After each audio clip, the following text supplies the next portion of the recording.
ಒಮ್ಮೆ ಯೋಚಿಸಿ ನೋಡಿ, ನೀವು ಒಂದು ವಿಡಿಯೋ ಮಾಡಿದ್ದೀರಿ, ಅದರ ಥಂಬ್ನೇಲ್ ಕ್ಯಾಚಿಯಾಗಿ ಡಿಸೈನ್ ಮಾಡಿದ್ದೀರಿ, ಟೈಟಲ್ ಪರ್ಫೆಕ್ಟ್ ಆಗಿ ಬರೆದಿದ್ದೀರಿ, ಎಲ್ಲವೂ ರೆಡಿ. ಆದ್ರೆ ಅಪ್ಲೋಡ್ ಮಾಡಿದ ತಕ್ಷಣ boom! Views zero, engagement zero, video ಸಂಪೂರ್ಣ ಡೆಡ್. ನೀವು ಯೋಚಿಸುತ್ತೀರಾ, ನಾನು ಎಲ್ಲವನ್ನೂ ಸರಿಯಾಗಿ ಮಾಡಿದ್ದೇನಲ್ಲ, ಆದ್ರೂ ಏನು ತಪ್ಪಾಯಿತು? ನಿಜವಾದ ವಿಚಾರ ಏನೆಂದರೆ, ಎಲ್ಲರೂ ಮಾಡುವ ಅದೇ ತಪ್ಪನ್ನು ನೀವು ಕೂಡ ಮಾಡ್ತಿದ್ದೀರಾ. ಅಪ್ಲೋಡ್ ಮಾಡುವ ಸಮಯದಲ್ಲಿ ಯೂಟ್ಯೂಬ್ನಲ್ಲಿ ಕೆಲವು ತಪ್ಪುಗಳಿವೆ. ಅವನ್ನು ಪ್ರತಿಯೊಬ್ಬ ಹೊಸ ಯೂಟ್ಯೂಬರ್ ತಪ್ಪದೇ ಮಾಡ್ತಾನೆ. ಅವು ಚಿಕ್ಕದಾಗಿ ಕಾಣಿಸಬಹುದು, ಆದರೆ ಅವು ಯೂಟ್ಯೂಬ್ಗೆ ತುಂಬಾ ಕೆಟ್ಟ ಸಿಗ್ನಲ್ ಕರೆಸ್ತವೆ. ಅದೇ ಕಾರಣಕ್ಕೆ ನಿಮ್ಮ ವಿಡಿಯೋಗೆ ವ್ಯೂಸ್ ನಿಲ್ತವೆ ಮತ್ತು ಚಾನೆಲ್ ಫ್ರೀಸ್ ಆಗ್ತದೆ. ಆದ್ರೆ ಈ ತಪ್ಪುಗಳನ್ನು ನೀವು ಈಗಲೇ ಅರ್ಥ ಮಾಡಿಕೊಂಡ್ರೆ, ನಿಮ್ಮ ಮುಂದಿನ ಅಪ್ಲೋಡ್ನಿಂದಲೇ ನಿಮ್ಮ ಚಾನೆಲ್ ಲಿಟ್ರಲಿ ಬೂಮ್ ಆಗ್ತದೆ. ನಂತರ ವ್ಯೂಸ್ ನಿಲ್ಲೋದಿಲ್ಲ, ಓಡ್ತವೆ. ಹಾಗಾಗಿ ನಾನು ಹೇಳುವುದನ್ನು ಕೊನೆವರೆಗೂ ಕೇಳಿ, ಏಕೆಂದ್ರೆ ಈ ಮಾಹಿತಿಯನ್ನು ಅನೇಕ ಸೋರ್ಸ್ಗಳಿಂದ ಸಂಗ್ರಹಿಸಲಾಗಿದೆ. ಖಂಡಿತ ಉಪಯುಕ್ತವಾಗಿರುತ್ತದೆ. ಯೂಟ್ಯೂಬ್ನಲ್ಲಿ ಚಿಕ್ಕ ಚಿಕ್ಕ ತಪ್ಪುಗಳೇ ನಿಮ್ಮ ವಿಡಿಯೋ ಹಿಟ್ ಆಗುತ್ತದೆಯೋ ಅಥವಾ ಡೆಡ್ ಆಗುತ್ತದೆಯೋ ಅನ್ನೋದನ್ನು ಡಿಸೈಡ್ ಮಾಡ್ತವೆ. ಮೊದಲ ಕಾಮನ್ ತಪ್ಪು ಏನೆಂದರೆ, ತಪ್ಪಾದ ವಿಡಿಯೋ ಕ್ಯಾಟಗರಿ ಆಯ್ಕೆ ಮಾಡುವುದು. ನೀವು ಯೋಚಿಸುತ್ತೀರಾ, ಕ್ಯಾಟಗರಿಯಿಂದ ಏನು ವ್ಯತ್ಯಾಸ ಆಗತ್ತೆ? ಆದ್ರೆ ನಿಜ ಹೇಳ್ಬೇಕಂದ್ರೆ ತುಂಬಾ ದೊಡ್ಡ ವ್ಯತ್ಯಾಸ ಆಗತ್ತೆ. ಯೂಟ್ಯೂಬ್ ಕ್ಯಾಟಗರಿ ಆಪ್ಷನ್ ಅನ್ನು ಬಳಸೋದು ನಿಮ್ಮ ವಿಡಿಯೋ ಯಾವ ತರದ ಕಾಂಟೆಂಟ್ ಅನ್ನೋದನ್ನು ಮೊದಲಿಗೆ ಅರ್ಥ ಮಾಡಿಕೊಳ್ಳಲು. ಅದು ಯೂಟ್ಯೂಬ್ಗೆ ಹೇಳುತ್ತೆ, ಈ ವಿಡಿಯೋ ಯಾರಿಗಾಗಿ ಮಾಡಲಾಗಿದೆ?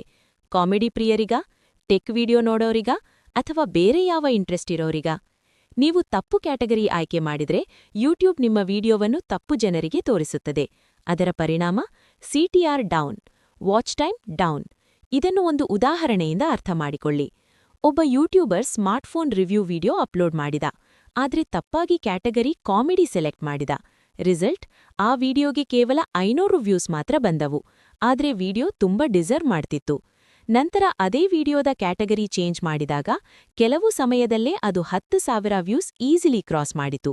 ಹಾಗಾಗಿ ಸಿಂಪಲ್ ರೂಲ್, ಸರಿಯಾದ ವಿಡಿಯೋಗೆ ಸರಿಯಾದ ಕ್ಯಾಟಗರಿ ಆಯ್ಕೆ ಮಾಡಿ. ಕ್ಯಾಟಗರಿ ಬಗ್ಗೆ ಡೌಟ್ ಇದ್ರೆ ಒಂದು ಸಿಂಪಲ್ ಟ್ರಿಕ್ ಇದೆ. ನಿಮ್ಮ ಟಾಪಿಕ್ಗೆ ಸಂಬಂಧಿಸಿದ ಹೆಚ್ಚು ವ್ಯೂಸ್ ಇರುವ ಯೂಟ್ಯೂಬ್ ವಿಡಿಯೋವೊಂದನ್ನು ತೆಗೆದುಕೊಳ್ಳಿ. ಅದರ ಲಿಂಕ್ ಕಾಪಿ ಮಾಡಿ ಒಂದು ವೆಬ್ಸೈಟ್ಗೆ ಪೇಸ್ಟ್ ಮಾಡಿ. ಅಲ್ಲಿ ಆ ವಿಡಿಯೋ ಯಾದ ಕ್ಯಾಟಗರಿಯಲ್ಲಿದೆ ಅಂತ ಕ್ಲಿಯರ್ ಆಗಿ ಕಾಣಿಸುತ್ತದೆ. ಇದು ಚಿಕ್ಕ ಸ್ಟೆಪ್ ಆದ್ರೂ ಯೂಟ್ಯೂಬ್ಗೆ ಕ್ಲಿಯರ್ ಸಿಗ್ನಲ್ ಕೊಡುತ್ತೆ, ಈ ವಿಡಿಯೋ ಈ ಟಾಪಿಕ್ಗೆ ಪರ್ಫೆಕ್ಟ್ ಫಿಟ್ ಅಂತ. ಇದೀಗ ಮುಂದಿನ ಕೆಲವು ತಪ್ಪುಗಳು ಒಂದೇ ಜಾಗದಿಂದ ಸ್ಟಾರ್ಟ್ ಆಗ್ತವೆ. ಅದು ಮೆಟಾಡೇಟಾ. ಮೆಟಾಡೇಟಾ ಅಂದ್ರೆ ಟೈಟಲ್, ಡಿಸ್ಕ್ರಿಪ್ಷನ್, ಟ್ಯಾಗ್ಸ್. ಇವತ್ತು ಯೂಟ್ಯೂಬ್ ಮತ್ತು ಗೂಗಲ್ ಎರಡಕ್ಕೂ ನಿಮ್ಮ ವಿಡಿಯೋ ಯಾವ ವಿಷಯದ ಬಗ್ಗೆ ಅನ್ನೋದನ್ನು ತಿಳಿಸುವುದೇ ಮೆಟಾಡೇಟಾ. ಇದನ್ನು ನೀವು ಇಗ್ನೋರ್ ಮಾಡಿದ್ರೆ ನಿಮ್ಮ ವಿಡಿಯೋ ಯಾವತ್ತೂ ರ್ಯಾಂಕ್ ಆಗಲ್ಲ. ಜನರು ಏನ್ ಮಾಡ್ತಾರೆ, ಟೈಟಲ್, ಡಿಸ್ಕ್ರಿಪ್ಷನ್, ಟ್ಯಾಗ್ಸ್ ಅನ್ನು ಸರಿಯಾಗಿ ಆಪ್ಟಿಮೈಸ್ ಮಾಡ್ದೇನೆ ವಿಡಿಯೋ ಅಪ್ಲೋಡ್ ಮಾಡ್ತಾರೆ. ಫಲಿತಾಂಶ, ಯೂಟ್ಯೂಬ್ಗೆ ವಿಡಿಯೋ ಯಾವ ಟಾಪಿಕ್ ಅನ್ನೋದೇ ಅರ್ಥವಾಗಲ್ಲ. ಒಂದು ಸಿಂಪಲ್ ಟ್ರಿಕ್, ವಿಡಿಯೋ ಅಪ್ಲೋಡ್ ಮಾಡೋ ಮೊದಲು ನಿಮ್ಮ ಫೈಲ್ ನೇಮ್ ಕೂಡ ಚೇಂಜ್ ಮಾಡಿ. ಉದಾಹರಣೆಗೆ, how to make money with YouTube .mp4. ಅದೇ ಕೀವರ್ಡ್, ಟೈಟಲ್, ಡಿಸ್ಕ್ರಿಪ್ಷನ್, ಟ್ಯಾಗ್ಸ್ ಮೂರೂ ಜಾಗದಲ್ಲಿ ನ್ಯಾಚುರಲ್ ಆಗಿ ಇರಬೇಕು. ಇದು ಯೂಟ್ಯೂಬ್ಗೆ ತುಂಬಾ ಸ್ಟ್ರಾಂಗ್ ಸಿಗ್ನಲ್ ಕೊಡುತ್ತೆ. ಇನ್ನೊಂದು ತಪ್ಪು, ಆಟೋ ಚಾಪ್ಟರ್ಸ್ ಬಳಸೋದು. ಚಾಪ್ಟರ್ಸ್ ಅಂದ್ರೆ ವ್ಯೂವರ್ಸ್ಗೆ ಸ್ಕಿಪ್ ಆಪ್ಷನ್ ಮಾತ್ರ ಅಲ್ಲ, ಅದು ಯೂಟ್ಯೂಬ್ ಮತ್ತು ಗೂಗಲ್ಗೆ ಒಂದು ದೊಡ್ಡ SEO signal. Auto generated chapters ಸರಿಯಾಗಿ ಕೆಲಸ ಮಾಡಲ್ಲ. ತಪ್ಪು ಟೈಮ್ ಸ್ಟ್ಯಾಂಪ್, ತಪ್ಪು ಡೇಟಾ. ಅದರ ಪರಿಣಾಮ, ಗೂಗಲ್ನಿಂದ ಬರಬಹುದಾದ ವ್ಯೂಸ್ ನೀವು ಕಳೆದುಕೊಳ್ತೀರಾ. ಸೊಲ್ಯೂಷನ್, ಮ್ಯಾನ್ಯುಯಲಿ ಚಾಪ್ಟರ್ಸ್ ಬರೆಯಿರಿ. 00ದಿಂದ ಸ್ಟಾರ್ಟ್ ಮಾಡಿ. ಪ್ರತಿ ಚಾಪ್ಟರ್ ಕನಿಷ್ಠ 10 ಸೆಕೆಂಡ್. SEO ಫ್ರೆಂಡ್ಲಿ ಹೆಸರುಗಳು. ಕ್ವೆಶ್ಚನ್ ಫಾರ್ಮ್ಯಾಟ್ ಬಳಸಿದ್ರೆ ಇನ್ನೂ ಬೆಸ್ಟ್. ಇನ್ನೊಂದು ದೊಡ್ಡ ತಪ್ಪು, ಸಬ್ಟೈಟಲ್ಸ್ ಅಥವಾ SRT ಫೈಲ್ ಅಪ್ಲೋಡ್ ಮಾಡದೇ ಇರುವುದು. ಯೂಟ್ಯೂಬ್ನಲ್ಲಿ ಕೋಟ್ಯಾಂತರ ಜನರಿಗೆ ಇಂಗ್ಲಿಷ್ ಮಾತ್ರ ಅರ್ಥವಾಗುತ್ತೆ. ಇಂಗ್ಲಿಷ್ ಸಬ್ಟೈಟಲ್ಸ್ ಇದ್ದರೆ ನಿಮ್ಮ ವಿಡಿಯೋ ಇಂಟರ್ನ್ಯಾಷನಲ್ ರೀಚ್ ಪಡೆಯುತ್ತೆ. ಅದರ ಜೊತೆಗೆ ಆದಾಯವೂ ಹೆಚ್ಚಾಗುತ್ತೆ. ಟೈಟಲ್ ಮತ್ತು ಡಿಸ್ಕ್ರಿಪ್ಷನ್ ಕೂಡ ಟ್ರಾನ್ಸ್ಲೇಟ್ ಮಾಡಬಹುದು. ಒಂದೇ ವಿಡಿಯೋ 20 ದೇಶಗಳಿಂದ ವ್ಯೂಸ್. ಇನ್ನೊಂದು ಕಾಂಟ್ರವರ್ಷಿಯಲ್ ತಪ್ಪು, ಟ್ಯಾಗ್ಸ್. ಯೂಟ್ಯೂಬ್ ಹೇಳುತ್ತೆ ಟ್ಯಾಗ್ಸ್ ಇಂಪ್ಯಾಕ್ಟ್ ಇಲ್ಲ, ಆದ್ರೆ ಅದು ಅರ್ಧ ಸತ್ಯ. ಟ್ಯಾಗ್ಸ್ ಯೂಟ್ಯೂಬ್ ಮತ್ತು ಗೂಗಲ್ ಎರಡಕ್ಕೂ ಡೇಟಾ ಕೊಡುತ್ತೆ. ತಪ್ಪು ಅಥವಾ ಬ್ರಾಡ್ ಟ್ಯಾಗ್ಸ್ ಹಾಕಿದ್ರೆ ಯೂಟ್ಯೂಬ್ ಕನ್ಫ್ಯೂಸ್ ಆಗತ್ತೆ. ಕೀವರ್ಡ್ ರಿಸರ್ಚ್ ಮಾಡಿ. ವಿಡ್ಐಕ್ಯೂ, ಟ್ಯೂಬ್ ಬಡಿ ಅಥವಾ ಯೂಟ್ಯೂಬ್ ಆಟೋ ಕಂಪ್ಲೀಟ್ ಬಳಸಿ. ಕೊನೆಯ ದೊಡ್ಡ ತಪ್ಪು, ಮೇಡ್ ಫಾರ್ ಕಿಡ್ಸ್ ಸೆಟ್ಟಿಂಗ್. ತಪ್ಪಾಗಿ ಎಸ್ ಮೇಡ್ ಫಾರ್ ಕಿಡ್ಸ್ ಆಯ್ಕೆ ಮಾಡಿದ್ರೆ comments off, notification off, reach down. General ಅಥವಾ ಎಜುಕೇಷನಲ್ ಕಾಂಟೆಂಟ್ ಇದ್ರೆ no it is not made for kids ಆಯ್ಕೆ ಮಾಡಿ. ಇದೇ ಆ ಸಣ್ಣ ಸಣ್ಣ ತಪ್ಪುಗಳು ನಿಮ್ಮ ವಿಡಿಯೋ ಓಡುತ್ತದಾ ಅಥವಾ ಡೆಡ್ ಆಗುತ್ತದಾ ಅನ್ನೋದನ್ನು ಡಿಸೈಡ್ ಮಾಡ್ತವೆ. ಕಿಡ್ಸ್ಗಾಗಿ ವಿಡಿಯೋ ಆದ್ರೆ ಫಾರ್ ಕಿಡ್ಸ್ ಆಯ್ಕೆ ಮಾಡಿ, ಅದೇ ಸಾಕು. ಮತ್ತು ಅದನ್ನು ಮತ್ತೆ ಮತ್ತೆ ಬದಲಾಯಿಸಬೇಡಿ. ನಿಮ್ಮ ಕಾಂಟೆಂಟ್ ನಿಜವಾಗ್ಲೂ ಮಕ್ಕಳಿಗಾಗಿ ಇದ್ದಾಗ ಮಾತ್ರ ಮೇಡ್ ಫಾರ್ ಕಿಡ್ಸ್ ಅನ್ನು ಎನೇಬಲ್ ಮಾಡಿ. ಇಲ್ಲವಾದ್ರೆ ಯೂಟ್ಯೂಬ್ ನೀವು ಮಿಸ್ಲೀಡ್ ಮಾಡ್ತಿದ್ದೀರಾ ಅಂತ ಅರ್ಥ ಮಾಡಿಕೊಳ್ಳುತ್ತೆ. ಕೆಲವು ಸಮಯದಲ್ಲಿ ಇದ್ರಲ್ಲಿ, ಕೆಲವು ಸಮಯದಲ್ಲಿ ಅದರಲ್ಲಿ ಹಾಕ್ತಿದ್ದೀರಾ ಅಂತ. ಇದು ಚಿಕ್ಕ ಆಪ್ಷನ್ ಆಗಿರಬಹುದು, ಆದ್ರೆ ಯೂಟ್ಯೂಬ್ಗೆ ಇದು ತುಂಬಾ ಮಹತ್ವದ ವಿಷಯ. ಈಗ ಮುಂದಿನ ತಪ್ಪು ಸಿಂಪಲ್ ಆಗಿ ಕಾಣಿಸಬಹುದು, ಆದ್ರೆ ಇದರ ಪರಿಣಾಮ ನೇರವಾಗಿ ನಿಮ್ಮ ಕಮ್ಯುನಿಟಿ ಎಂಗೇಜ್ಮೆಂಟ್ ಮೇಲೆ ಬೀಳುತ್ತದೆ. ನೋಡಿ, ಯೂಟ್ಯೂಬ್ಗೆ ನಿಮ್ಮ ಕಾಮೆಂಟ್ ಸೆಕ್ಷನ್ ಒಂದು ಆಕ್ಟಿವಿಟಿ ಸಿಗ್ನಲ್. ಇಲ್ಲಿ ಹೆಚ್ಚು ಜನ ಇಂಟರಾಕ್ಟ್ ಮಾಡ್ತಾರೆ, ಮಾತಾಡ್ತಾರೆ, ಕಾಮೆಂಟ್ ಮಾಡ್ತಾರೆ, ಅಷ್ಟು ಹೆಚ್ಚು ಯೂಟ್ಯೂಬ್ಗೆ ಇದು ಎಂಗೇಜಿಂಗ್ ವಿಡಿಯೋ ಅಂತ ಅನಿಸುತ್ತೆ. ಆದ್ರೆ ನೀವು ವಿಡಿಯೋ ಪಬ್ಲಿಷ್ ಮಾಡಿ ಕಾಮೆಂಟ್ ಸೆಕ್ಷನ್ ಸಂಪೂರ್ಣ ಖಾಲಿ ಇದ್ರೆ ಯೂಟ್ಯೂಬ್ಗೂ ಕೂಡ ಇದರಲ್ಲಿ ಎಂಗೇಜ್ಮೆಂಟ್ ಇಲ್ಲ ಅನ್ನೋ ಭಾವನೆ ಬರುತ್ತೆ. ಬಹುಶಃ ಜನರಿಗೆ ಈ ವಿಡಿಯೋ ಇಂಟ್ರೆಸ್ಟ್ ಆಗ್ತಿಲ್ಲ ಅನಿಸಬಹುದು. ಹೊಸ ವ್ಯೂವರ್ಸ್ ಕೂಡ ನೋಡ್ತಾರೆ, ಒಬ್ರೂ ಕಾಮೆಂಟ್ ಮಾಡಿಲ್ಲ ಅಂದ್ರೆ ಅಷ್ಟು ಇಂಟ್ರೆಸ್ಟಿಂಗ್ ಅಲ್ಲ ಅಂತ ಸ್ಕ್ರೋಲ್ ಮಾಡಿ ಹೋಗ್ಬಹುದು. ಹಾಗಾದ್ರೆ ಈ ಅರ್ಲಿ ಎಂಗೇಜ್ಮೆಂಟ್ ತರಲು ಏನ್ ಮಾಡಬಹುದು? ಸಿಂಪಲ್. ವಿಡಿಯೋ ಪಬ್ಲಿಷ್ ಮಾಡಿದ ತಕ್ಷಣ ನಿಮ್ಮದೇ ಒಂದು ಪಿನ್ಡ್ ಕಾಮೆಂಟ್ ಹಾಕಿ. ವಿಡಿಯೋ ಹೇಗಿತ್ತು? ಕಾಮೆಂಟ್ಸ್ನಲ್ಲಿ ಹೇಳಿ ಅಂತ ಇರಬಹುದು. ಅಥವಾ ವಿಡಿಯೋ ಒಳಗೆ ನೀವು ಕೇಳಿದ ಪ್ರಶ್ನೆಯನ್ನು ಮತ್ತೆ ಕೇಳಬಹುದು. ಇದರಿಂದ ಏನಾಗುತ್ತೆ? ಕಾಮೆಂಟ್ ಸೆಕ್ಷನ್ ಆಕ್ಟಿವ್ ಆಗುತ್ತೆ, ಜನರು ರಿಪ್ಲೈ ಮಾಡ್ತಾರೆ, ಯೂಟ್ಯೂಬ್ಗೆ ಕ್ಲಿಯರ್ ಸಿಗ್ನಲ್ ಸಿಗುತ್ತೆ, ಪೀಪಲ್ ಆರ್ ಇಂಟರಾಕ್ಟಿವ್. ಆಮೇಲೆ ಯೂಟ್ಯೂಬ್ ನಿಮ್ಮ ವಿಡಿಯೋವನ್ನು ಇನ್ನಷ್ಟು ಜನರಿಗೆ ಪುಷ್ ಮಾಡುತ್ತೆ. ಹಾಗಾಗಿ ಮುಂದಿನ ಬಾರಿ ವಿಡಿಯೋ ಅಪ್ಲೋಡ್ ಮಾಡಿದಾಗ ಪಿನ್ ಕಾಮೆಂಟ್ ಹಾಕೋದನ್ನ ಮರಿಬೇಡಿ. ಈಗ ಮುಂದಿನ ತಪ್ಪು. ಇದು ಎಕ್ಸೈಟ್ಮೆಂಟ್ನಲ್ಲಿ ಹೆಚ್ಚು ಆಗುವ ತಪ್ಪು. ನೀವು ಕೂಡ ಒಂದಾದ್ರೂ ಬಾರಿ ಇದನ್ನು ಮಾಡಿರ್ತೀರಾ. ವಿಡಿಯೋ ಎಡಿಟ್ ಮಾಡಿ, ಎಕ್ಸ್ಪೋರ್ಟ್ ಮಾಡಿ ತಕ್ಷಣವೇ ಯೂಟ್ಯೂಬ್ಗೆ ಅಪ್ಲೋಡ್ ಮಾಡಿ ಪಬ್ಲಿಷ್.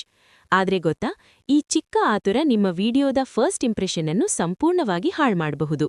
ನೀವು ವಿಡಿಯೋ ಅಪ್ಲೋಡ್ ಮಾಡಿದಾಗ ಯೂಟ್ಯೂಬ್ ಅದನ್ನು ಬೇರೆ ಬೇರೆ ರೆಸಲ್ಯೂಷನ್ಗಳಲ್ಲಿ ಪ್ರಾಸೆಸ್ ಮಾಡುತ್ತೆ. 360p, 720p, 1080p, 4K ಇತ್ಯಾದಿ. ಇದಕ್ಕೆ ಸ್ವಲ್ಪ ಸಮಯ ಬೇಕಾಗುತ್ತೆ.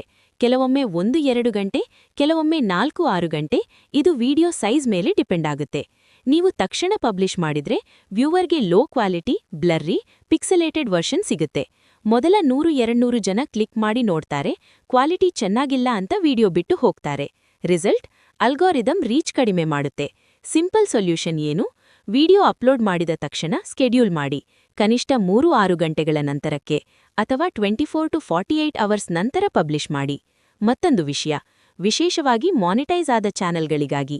ಹಾಗಾಗಿ ನಿಮ್ಮ ಚಾನೆಲ್ ಮಾನಿಟೈಸ್ ಆಗಿದೆ ಅಥವಾ ಆಗೋ ಹಂತದಲ್ಲಿದ್ರೆ ಆ ತಪ್ಪನ್ನು ಮಿಸ್ ಮಾಡ್ಕೋಬೇಡಿ. ಈಗ ಮುಂದಿನ ದೊಡ್ಡ ತಪ್ಪು, ಚಾನೆಲ್ ಮಾನಿಟೈಸ್ ಆದ ನಂತರ ಆಗುವ ತಪ್ಪು. ಅದು ಏನು ಅಂದ್ರೆ ಆಟೋ ಆಡ್ ಬ್ರೇಕ್ಸ್ ಅನ್ನು ಹಾಗೆ ಬಿಟ್ಬಿಡೋದು. ಯೂಟ್ಯೂಬ್ ಆಟೋಮ್ಯಾಟಿಕ್ ಆಗಿ ಆಡ್ ಹಾಕುತ್ತೆ, ಆದ್ರೆ ಅದು ಅಲ್ಗಾರಿದಮ್ ಲಾಜಿಕ್. ನಿಮ್ಮ ವಿಡಿಯೋದ ಇಮೋಷನಲ್ ಪಾಯಿಂಟ್, ಮೇನ್ ಪಾಯಿಂಟ್ ಬಗ್ಗೆ ಅದಕ್ಕೆ ಕಾಳಜಿ ಇರಲ್ಲ. ರಿಸಲ್ಟ್? ವ್ಯೂವರ್ ಇರಿಟೇಟ್ ಆಗ್ತಾನೆ, ವಿಡಿಯೋ ಬಿಟ್ಟು ಹೋಗ್ತಾನೆ. ರಿಟೆನ್ಷನ್ ಗ್ರಾಫ್ನಲ್ಲಿ ಸಡನ್ ಡ್ರಾಪ್ ಕಾಣಿಸುತ್ತೆ. ಯೂಟ್ಯೂಬ್ಗೆ negative signal, viewers video drop ಮಾಡ್ತಿದ್ದಾರೆ. ಸೊಲ್ಯೂಷನ್? ವಿಡಿಯೋ 8 ನಿಮಿಷಕ್ಕಿಂತ ಜಾಸ್ತಿ ಇದ್ರೆ ಮ್ಯಾನ್ಯುಯಲ್ ಆಡ್ ಬ್ರೇಕ್ಸ್ ಹಾಕಿ. YouTube Studio, monetization, manage ad slots.